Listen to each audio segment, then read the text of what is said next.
हम लोग पढ़ रहे हैं एनसीईआरटी पब्लिकेशन का कक्षा 10 का गणित पुस्तक और उसका प्रश्नावली 9.1। ये जो 9.1 प्रश्नावली चल रहा था जिसमें हम लोग 2 सवाल हल कर लिए थे। आज हम तीसरा सवाल से आगे बढ़ेंगे। जिसको दिक्कत होगा बनाते समय या फिर जब आप उतारने लगिएगा उस समय कोई डाउट होगा तो पूछिएगा जरूर, ठीक है? क्योंकि जब तक आप नहीं पूछिएगा तो हमको पता नहीं चलेगा कि आपके दिमाग में वो जा रहा है कि नहीं जा रहा है। ठीक ना? तो तीसरा नंबर सवाल, जो दूसरा नंबर सवाल तक पढ़ लिए हैं उन लोग के लिए तो अति उत्तम है, क्योंकि उसी तरह का सवाल आपको आगे देखने को मिलेगा। लेकिन जो पिछला क्लास में नहीं आए होंगे उन लोग का क्या स्थिति होगा, उन लोग को समझ में नहीं आएगा। तो समझने के लिए क्या कर सकते हैं, स्टार कोचिंग सेंटर जमुने फेसबुक पेज पर जाकर के और देख सकते हैं, या फिर आप चल जाइएगा के e hub by Niranjan sir YouTube channel पर, वहां भी आपको मिलेगा, वहां से भी देख सकते हैं और देख करके समझ लीजिएगा। आगे चलते हैं, सुनिएगा सवाल क्या कहता है तीसरा नंबर में। बहुत बढ़िया सवाल है, समझिएगा ध्यान से। जब हम पढ़ते रहेंगे हमारे बातों को सुनिएगा, जब भी चित्र बनाएंगे आप चित्र को समझिएगा, क्योंकि हाइट एंड डिस्टेंस जिसको हम लोग त्रिकोणमिति का अनुप्रयोग कहते हैं उसी का नाम दूसरा है हाइट एंड डिस्टेंस, यानी ऊंचाई एवं दूरी। इसमें चित्र बनाने सीख गए सवाल बन जाएगा, और चित्र बनाने में दिक्कत हुआ सवाल नहीं बनेगा, क्योंकि समकोण त्रिभुज बनबे नहीं करेगा तो कहां से आप त्रिकोणमिति अनुपात लगाइएगा, गड़बड़ा जाएगा। तो चलिए शुरू करते हैं। एक ठेकेदार बच्चों के लिए या बच्चों को खेलने के लिए एक पार्क में 2 फिसलन पट्टी लगाना चाहती है। एक ठेकेदार है जो स्कूल में विद्यालय में फिसलन पट्टी बनाना चाह रहा है। फिसलन पट्टी समझते हैं, एक तरफ से बच्चे चढ़ते हैं और दूसरी तरफ से फिसल के नीचे आते हैं, होता है ना? तो छोटे बच्चों के लिए छोटा और बड़े बच्चों के लिए बड़ा बनाना चाहता है, ठीक है? कहता है 5 वर्ष से कम उम्र के बच्चों के लिए वह एक ऐसी फिसलन पट्टी लगाना चाहती है जिसका शिखर 1.5 मीटर की ऊंचाई पर हो, मतलब 1.5 मीटर का ऊंचाई होना चाहिए, उससे ज्यादा नहीं। छोटे छोटे बच्चे ज्यादा ऊपर से आएंगे तो संभाल नहीं पाएंगे, नाक बसा सब चौपट हो जाएगा, ठीक है? इसलिए उनके लिए, मतलब छोटे छोटे बच्चों के लिए पहला से लेके 5 वर्ष से कम उम्र के बच्चों के लिए छोटा सा 1.5 मीटर का, मतलब 1.5 मीटर का ऊंचाई वाला फिसलन पट्टी बनाने का प्रयास कर रहा है, ठीक है? बात कर रहा है। अब कहता है और भूमि के साथ 30 डिग्री के कोण पर झुका हुआ हो, ऐसा वो बनाना चाह रहा है। तो ध्यान दीजिए वो कैसा बनाना चाह रहा है, इधर दिखेगा ना, ध्यान दीजिएगा। ये पहला फिसलन पट्टी हम बना रहे हैं 5 साल से कम उम्र के बच्चों के लिए। तो 5 साल से कम उम्र के बच्चों के लिए अगर फिसलन पट्टी बनाया जाए तो ये जो उसका ऊंचाई है फिसलन पट्टी का वो कहा है 1.5 मीटर, मतलब 1.5 मीटर, यही बोला गया है। और इसका जो फिसलन पट्टी इधर से तो चढ़ेगा सीढ़ी से, इधर से फिसल करके नीचे आएगा, तो फिसल के नीचे आएगा तो ये जो फिसलन पट्टी है जिसमें फिसलेगा वो जमीन के साथ कितना डिग्री का कोण बना रहा है, 30 डिग्री का। ये बताया गया है कि नहीं? अगर आप ध्यान से सवाल पढ़ेंगे तो चित्र बनेगा कि नहीं बनेगा? इसलिए सवाल को ढंग से पढ़िए और जैसे जैसे कहेगा वैसे वैसे काम करते चलिए।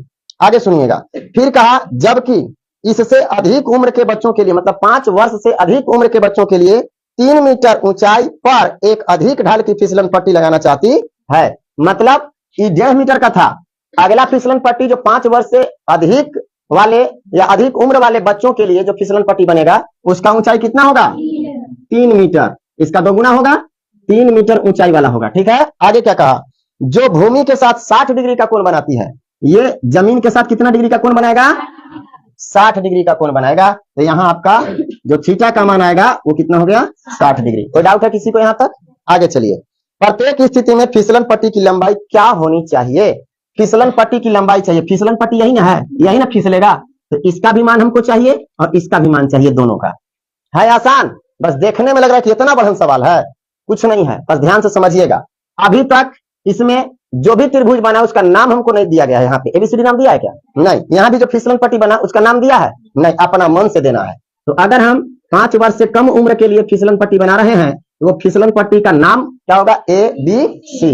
और जो 5 वर्ष से अधिक के लिए है उसको हम लोग लिख देंगे PQR। कोई डाउट है किसी को? अब आपको बताए हैं कि जब भी वो खड़ा वाला जो होगा स्तंभ या फिर सीढ़ी जिस पर चढ़ करके और बच्चे उधर जाकर के फिसलेंगे, वो जब भी होगा तो 90 डिग्री पर खड़ा होगा, बताया गया है। ये दोनों क्लियर है? आपको बताया गया था कि जब भी इस तरह का सवाल हल करेंगे ऊंचाई दूरी वाला तो सबसे पहले गिवन लिखना है, दिया हुआ है, ये चीज लिखना है। ये क्या दिया हुआ है, शुरू करें, लिखेंगे गिवन में, हल करना शुरू कीजिए और लिखिए गिवन। साथ में लिखना चाहें तो लिख सकते हैं, क्योंकि जो समझने वाला चीज था समझा दिए, अब लिखने वाला चीज है साथ में लिख सकते हैं। देखिएगा, माना कि 5 वर्ष से कम उम्र के बच्चों के लिए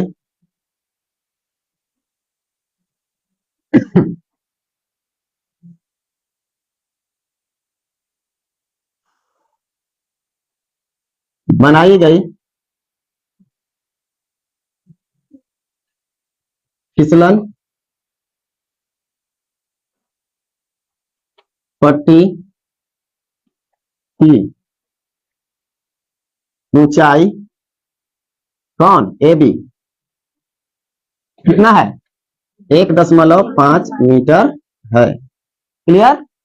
तथा इसकी लंबाई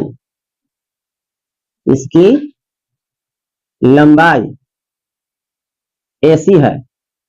थोड़ा सा समझिए यहाँ पे हम दो चीज यहाँ पे लिखे, दोनों फिसलन पट्टी का ही बात किया गया। एक बोला गया फिसलन पट्टी की ऊंचाई, ऊंचाई का मतलब हाइट, ठीक है, ये उसका हाइट है फिसलन पट्टी का ऊंचाई, लेकिन फिसलन पट्टी का लंबाई, फिसलने वाला का लंबाई कितना है, तो ये फिसलन पट्टी का लंबाई है। समझ में आ रहा है ना। तो यहाँ पे जो 5 वर्ष से कम उम्र वाले के लिए था वो क्लियर हो गया। ठीक है, यहाँ पे एक चीज और लिख सकते हैं, थीटा बराबर कितना, या लंबाई एसी है, थोड़ा सा और बढ़ा करके लिख लीजिए, जो भूमि के साथ 30 डिग्री का कोण बनाता है, क्या बनाती है। ये हो गया 5 वर्ष से कम उम्र वालों के लिए। अब 5 वर्ष से अधिक उम्र वाले के लिए लिखेंगे, जबकि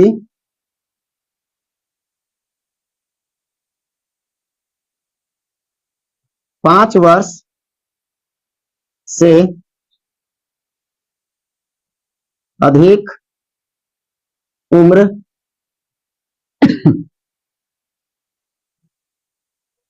के बच्चों,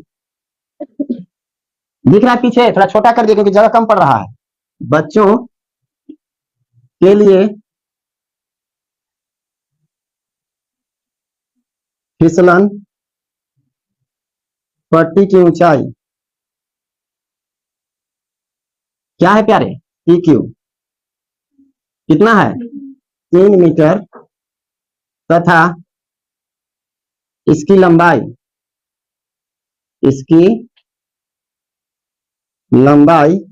क्या है, ER है, जो भूमि के साथ कितना डिग्री का कोण, 60 डिग्री का कोण बनाता है या बनाती है। ये तो आपका गिवन है, जो बोला था उतना लिख दिए।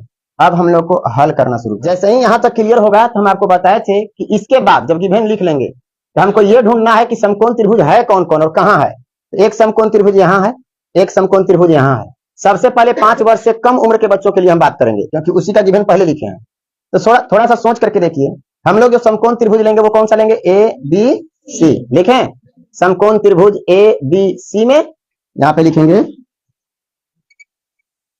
समकोण त्रिभुज ABC में कौन सा त्रिकोणमितीय अनुपात लगेगा उसको समझना है। सोचिए ये क्या है, जो AB है वो क्या है, ऊंचाई नहीं बोलना, लंब बोलना है। अभी क्यों लंब बोलेंगे, क्योंकि थीटा यहाँ देखिए C है, कौन C थीटा है, मतलब 30 डिग्री दिया हुआ है, इसके जस्ट सामने वाला P परपेंडिकुलर होता है, P होता है, लंब होता है, तो ये लंब हो गया। निकालना कौन है, कर्ण निकालना है, निकालना है कि नहीं। तो लंब और कर्ण का रिलेशन किसमें होता है, कौन से त्रिकोणमितीय अनुपात में, साइन थीटा वाला में होता है ना। तो यहाँ पे हम समकोण त्रिभुज ABC में कौन सा त्रिकोणमितीय अनुपात लगाएंगे, sine theta is equal to होता क्या है P/H, या साइन नहीं दिखने लगेगा बताइएगा, थीटा का वैल्यू कितना है 30 डिग्री बराबर P का वैल्यू क्या है AB है ना, और H क्या है AC। आगे बढ़ते हैं, साइन 30 का वैल्यू 1/2 बराबर, इधर आइए AB का वैल्यू क्या है 1.5 मीटर, तो 1.5 मीटर बटा AC का वैल्यू नहीं है, नीचे दिखेगा। इसीलिए AC बराबर AC से 1 में गुना किया तो AC हो गया, और 1.5 में 2 से गुना करेंगे तो 3 हो जाएगा, मतलब 1.5 दूना 3, तो यहाँ पे बराबर में आ गया 3 मीटर। तो बताइए फिसलन पट्टी की लंबाई 3 मीटर आ गया। ये तो क्लियर हो गया। अब चलिए, ये तो हुआ आपका 5 वर्ष से कम उम्र वाले के लिए। अब 5 वर्ष से अधिक उम्र वाले के लिए लिखना शुरू करेंगे, तो लिखेंगे पुनः समकोण त्रिभुज किसमें प्यारे, पी क्यू आर में। अब यहां भी वही कंडीशन, कौन सा त्रिकोणमितीय अनुपात लगेगा, तो थीटा के सामने लंब है और ये कर्ण चाहिए हमको, तो लंब बटा कर्ण किसमें होता है, साइन में होता है। फिर से साइन लगाएंगे, sine theta is equal to, अब देखिए हम यहाँ पी बाई एच नहीं लिखेंगे, डायरेक्ट पी का वैल्यू यहाँ क्या है, पी क्यू, तो यहाँ पे पी क्यू लिखेंगे, पी क्यू बटा एच पी आर होगा ना, वैल्यू पुट कीजिए, साइन 60 डिग्री बराबर पी क्यू का वैल्यू 3 और पी आर का नहीं मालूम है, नहीं मालूम है, साइन 60 का वैल्यू √3/2, √3/2 कितना, हाँ √3/2 बराबर 3 और बटा में पी आर, तिरछा गुना किया जाए तो √3 पी आर बराबर में 2 तिया 6। यहां तक में दिक्कत है, समझ में आ रहा है, यहां तक क्लियर है ना, आगे बढ़ा जाए, नीचे तो नहीं दिखेगा। अब आइए इधर बताते हैं, तो ध्यान दीजिएगा, यहाँ जो पी आर हमारे पास है उसी का वैल्यू चाहिए, तो पी आर बराबर क्या होगा, पी आर बराबर पी आर के साथ √3 गुना में है, उधर जाएगा तो 6/√3। क्लियर है, किसी को दिक्कत है। अब अगर हम √3 से 6 में भागा करेंगे तो कितना आएगा, कोई बता सकता है, एनीबॉडी, कोई मतलब कोई भी बता सकते हैं, √3 से 6 में भागा करेंगे कितना आएगा, जा नहीं पता चला, एनीबॉडी, 2√3 होगा ना। अब आपके दिमाग में चल रहा है कि मसरवा कैसे बतैलक भाई, हमरो सीखेलवा, आइए सिखाते हैं। ये जो 6 है ना प्यारे, यहाँ पे बिना परिमेयकरण का बता दिए, परिमेयकरण कीजिएगा तो आ जाएगा, ठीक है। ऐसा आया क्यों, तो देखिएगा ये 6 जो है वो 2 गुने 3 है, 6 मतलब 2 गुने 3, तो 2 तो ये √3 से कटेगा नहीं, जो 3 है वो भी तो 2 √3 से बना है, तो 3 जो है उसको 2 √3 के रूप में बदलिए, मतलब 2 गुने √3 गुने √3 मिलकर 6 होगा, 1 √3 से 1 √3 कटेगा, तो आंसर कितना आएगा, 2 √3। अगर आपको नहीं समझ में आ रहा है तो हर बार बताया है कि बट्टा में अगर रूट आता है तो उसका परिमेयकरण करके रूट को हटाया जाता है। चलिए हटाते हैं, देखिएगा, या पी आर बराबर 6/√3 गुने √3 से अंश में भी गुना और √3 से हर में भी गुना।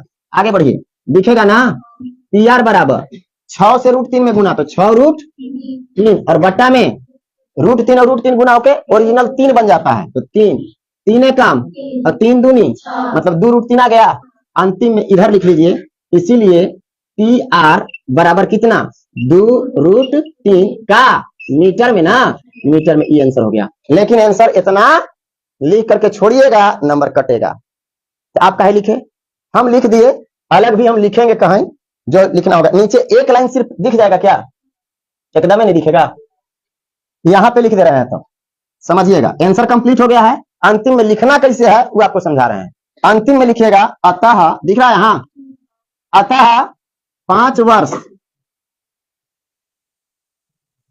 वर्ष से कम उम्र के बच्चों के लिए फिसलन पट्टी की लंबाई, तो क्या माने हैं हम लोग, AC बराबर कितना, 3 मीटर। एक आंसर ई हुआ, ऐसे लिखना है। फिर लिखेंगे तथा 5 वर्ष से अधिक उम्र के बच्चों के लिए फिसलन पट्टी की लंबाई कितना प्यारे, पी आर ना, पी आर बराबर 2 √3 मीटर है तो मीटर लिखिएगा और ई आंसर होगा। लास्ट में ऐसे जरूर लिखिएगा, अगला आंसर के पास सबसे पहले पहुंचता है, तो अंतिम में इस तरह से लिखिएगा ताकि अगला को काटने का भी मौका न मिले, एक को नंबर ना उठाइए। सवाल नंबर 4 सुनिएगा, सवाल को, एकदम आसान सा सवाल।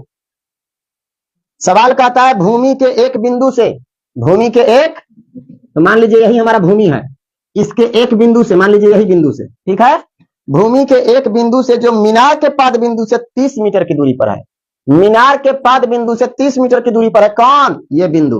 तो मीनार तो एकरा से 30 मीटर की दूरी पर होगा।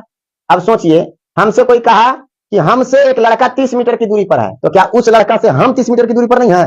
हाँ, हमसे जब वो 30 मीटर की दूरी पर है तो वो हम भी उससे 30 मीटर की दूरी पर होंगे।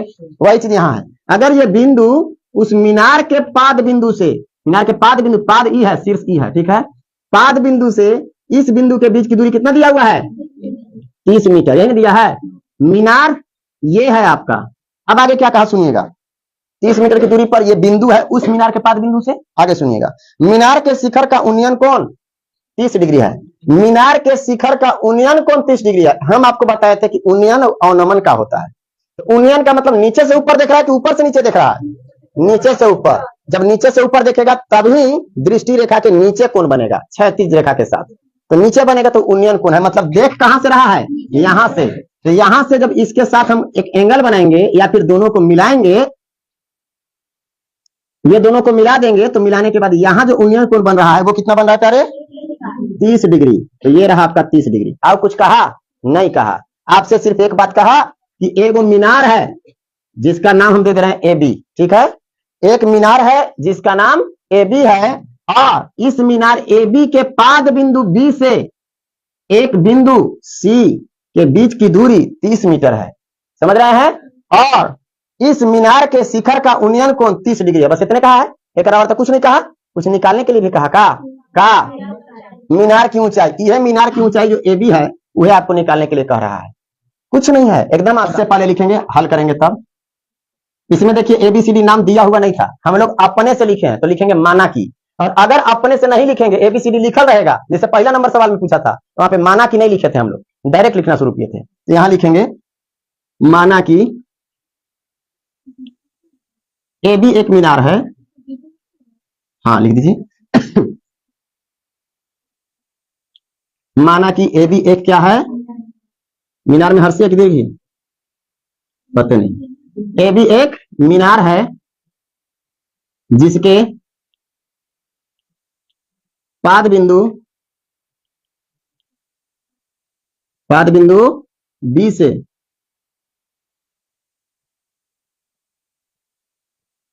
बिंदु C के बीच की दूरी कितना है? 30 मीटर है। यहाँ पे थोड़ा सा ध्यान दीजिएगा, दूरी जो लिखे है ना, वहां पे दूरी को सांकेतिक रूप में लिख दीजिए, मतलब BC लिख दीजिए। BC बराबर कितना है? 30 मीटर, या BC 30 मीटर है। क्लियर? एक चीज और इसी में है, क्या? उन्नयन कोण। लिखेंगे मीनार के शिखर का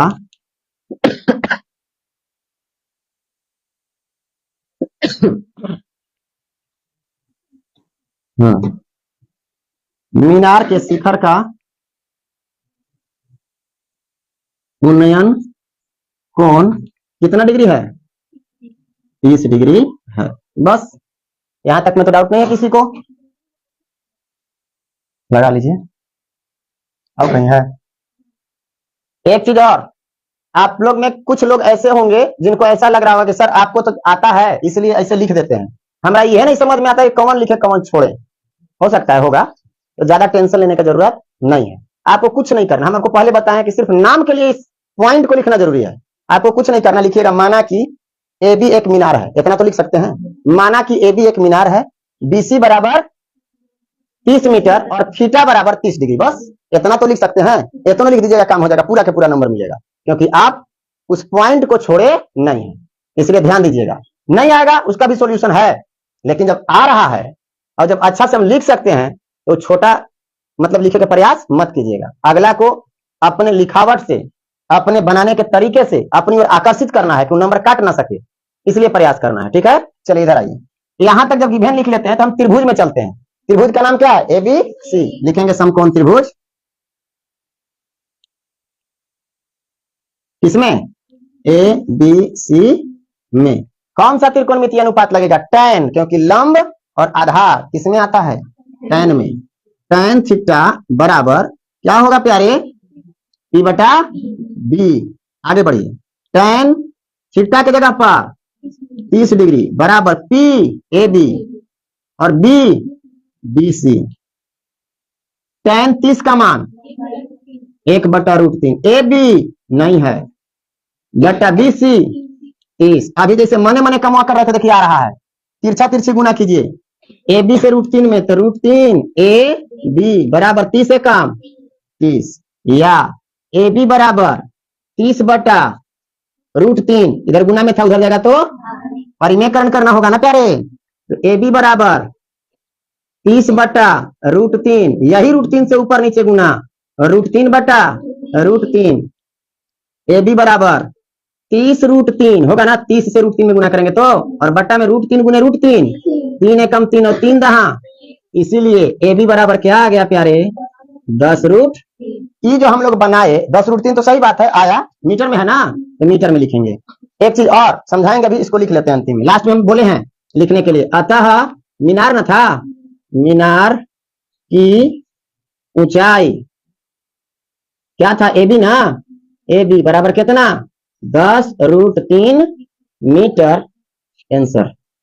अब हम ये बताना चाह रहे थे कि यहाँ जो हमारे पास आया था कितना 30√3, तो ई वाला जो हम परिमेयकरण किए इन ना करके आंसर कैसे ला सकते थे। तो देखिएगा इसको तोड़ते ना तो 3 दहा 30 आता कि नहीं, तो एगो तो 10 अलगे हो गया और जो 3 है उसको हम क्या लिख सकते थे √3 गुने √3 लिख सकते थे ना।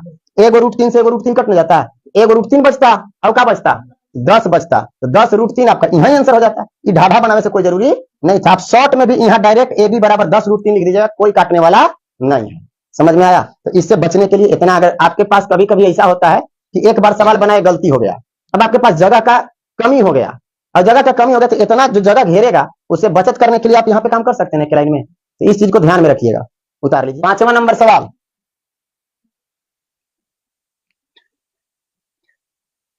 भूमि में या भूमि से 60 मीटर की ऊंचाई पर एक पतंग उड़ रही है। कितना मीटर की ऊंचाई पर पतंग उड़ रही है, चलिए पतंग उड़ाते हैं। आप लोग पतंग उड़ाए हैं, नहीं उड़ाए होंगे तो आज ही जाके उड़ा लीजिएगा। ऐसे शायद रहता है, यहाँ से रस्सी ऐसे पतंग उड़ रहा है। चलिए 60 मीटर की ऊंचाई पर पतंग उड़ रहा है, तो यहां से यहां तक ना 60 मीटर ना, ऊंचाई का मतलब सीधे लंबवत ऊंचाई, मतलब ये वाला है, ये वाला यहां से यहां तक है ऊंचाई कितना 60 मीटर की ऊंचाई पर ये पतंग उड़ रहा है। और क्या कहा, पतंग में लगी डोरी को अस्थायी रूप से भूमि के एक बिंदु से बांध दिया गया है। मतलब ये जो जमीन का ये जो भूमि था इसी के एक बिंदु पर ये जो रस्सी था उसका डोरी उसको इस बिंदु पर क्या कर दिया गया है, बांध दिया गया है। अब समझ में आया। डोरी की लंबाई शायद याद कर रहेगा, सुनिएगा। भूमि के साथ डोरी का झुकाव 60 डिग्री है। ये भूमि के साथ जमीन के साथ जो डोरी है उसका झुकाव कितना है, ऐसे में झुकल है 60 डिग्री पर, 60 डिग्री पर झुका। अब क्या कहता है, यह मानकर कि डोरी में कोई ढील नहीं, ऐसा ना कैसे लटकल है, ऐसे लटकल नहीं है, पूरा ऐसे टाइट है, टनाइल है पूरा सीधा। देखने से थोड़ा सा आपको लग रहा होगा कि आप थोड़ा सा ढीला कर दिए हैं सर, तो गलती से हो गया है। इसको पूरा सीधा आप बनाइएगा जब भी बनाइएगा तो ठीक है। तो ये पूरा तना हुआ रस्सी है या डोरी है। अब कहता है कि डोरी की लंबाई ज्ञात कीजिए, मतलब ये वाला लंबाई ज्ञात कर दीजिए। है कि नहीं आसान, ओकरे जैसा है, सिंपल है। देखिए ये क्या दे दिया, थीटा के सामने वाला लंब दे दिया और कर्ण आपसे पूछ दिया, हो जाएगा ना, हो जाएगा। अच्छा देख लेते हैं, यहाँ पे आपका ए पॉइंट होगा, ये पॉइंट बी दे दीजिए और ये पॉइंट सी दे दीजिए। अब हमको क्या लिखना होगा, गिवन। आइए शुरू करते हैं।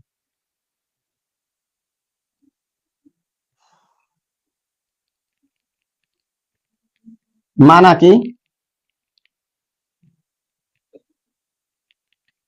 एक पतंग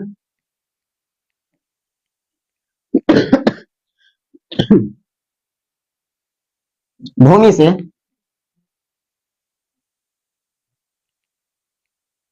ठीक है ना, एक पतंग भूमि से कितना, भूमि से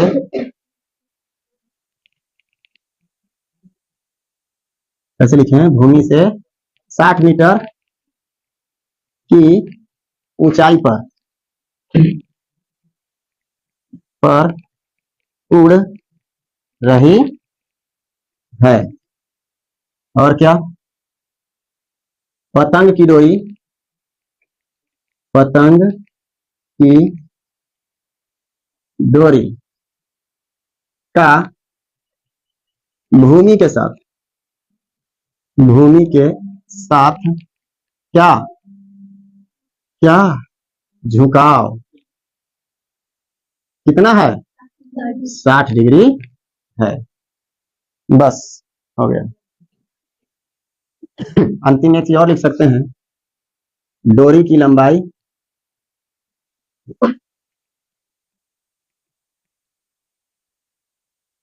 क्या है AC है, मतलब यही AC का वैल्यू हमको निकालना है।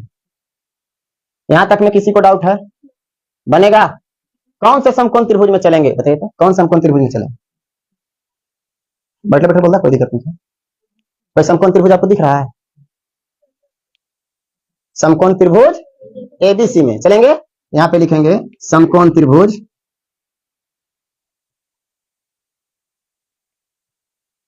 ABC में। हेलो मिस्टर, ये क्या है? लंब। और ये क्या है? मतलब लंब दिया हुआ है और कर्ण चाहिए, तो लंब और कर्ण का संबंध किस त्रिकोणमितीय अनुपात में होता है? साइन में। यहाँ पे हम लोग लिखेंगे sine theta is equal to AB by AC या फिर P बाई H या साइन थीटा का वैल्यू क्या रहे 60 डिग्री बराबर P AB H साइन 60 बराबर AB अजी AB AC नहीं है, निकालना है तिरछा गुना। अभी आप लोग डायरेक्ट परिमेयकरण करके बताइएगा मने मने, ठीक है? AC से √3 में गुना √3 AC बराबर 60 गुना यह पर पीट दे तो कहबा कि पीट देला, गलती कीजिएगा अपने पिटाए वाला। इतना क्लियर है? अब हमको क्या चाहिए? AC चाहिए। AC बराबर 120 बट्टा में क्या आ जाएगा √3, क्योंकि √3 गुना में था, बराबर के उधर जाएगा तो भागा में। अब आपको डायरेक्ट आंसर बताना इसका क्या होगा। 40 √3 होगा पक्का? हाँ एकदम, क्योंकि 40 दिया 20 से 120 तो 40 तो अलगे हो गया और 3 अलगे कर लिए और 3 को 2 भाग में तोड़े √3 गुने √3, √3 से एक √3 खत्म तो 40 बचल है था और √3 और मिल गया तो 40 √3 डायरेक्ट लिख सकते हैं। आप लिख सकते हैं ना? हाँ तो लिखिएगा, हम डायरेक्ट नहीं लिखेंगे। 120 बटा √3 गुने √3 बटा √3। और वो कंडीशन कब लगाना है? डायरेक्ट शॉर्ट वाला, जब जगह कम बचे तब। ज्यादा रहेगा, समय आपके पास रहेगा तो ओल झोल नहीं करना है, एकदम आराम आराम से बना करके अगला को दिखाइएगा कि हमरा में कितना मतलब सहनशीलता है कि आराम आराम से बनाए हैं। गुना कीजिए 120 √3 और बट्टा में √3 गुने √3 3 काम 3 और 3 चौका 12 एगो 0 यानी 40 बार में कट गया, इसीलिए AC बराबर क्या आ गया 40 √3। क्या निकला ये 40 √3 मीटर, मतलब क्या डोरी की लंबाई। ठीक है, लिखेंगे अतः पतंग के डोरी की लंबाई बराबर कितना 40 √3 मीटर। और यही आपका आंसर। जल्दी कंप्लीट कीजिए। आसान लग रहा है आप लोग को?